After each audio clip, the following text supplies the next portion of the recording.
There were bright flashes of red in the sky. It's as if someone was waving around a flare light from space, faint but noticeable. We all made UFO jokes and laughed as we nailed our tents into the ground. I knew for sure that there were 5 of us. We have all been friends since early middle school and were celebrating our high school graduation with this getaway camping trip. The flashes of red must have stopped randomly as we made conversation while fixing up our tents.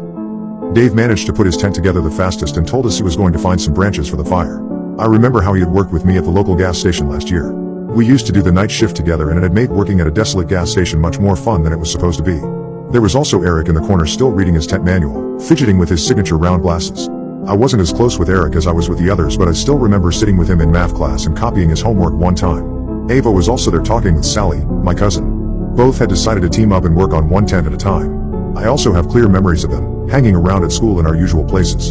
In fact, I even knew Ava's younger brother as he used to beg to go with us wherever we went.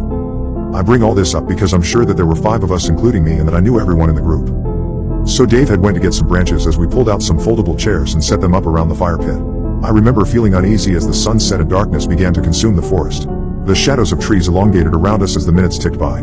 Eric went to get a flashlight from his bag while we wondered what was taking Dave so long. He appeared soon after, the harsh rustling sounds of the bushes signifying his return. We were all buried in our chairs at this point, covered by our jackets.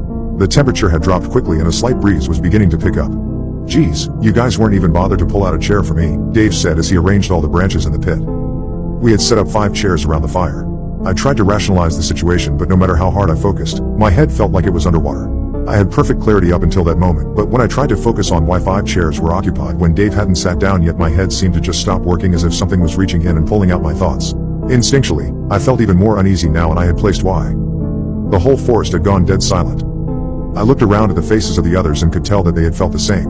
Eric was fidgeting with his fingers, trying to scan around the group and spot the extra person, but it was futile.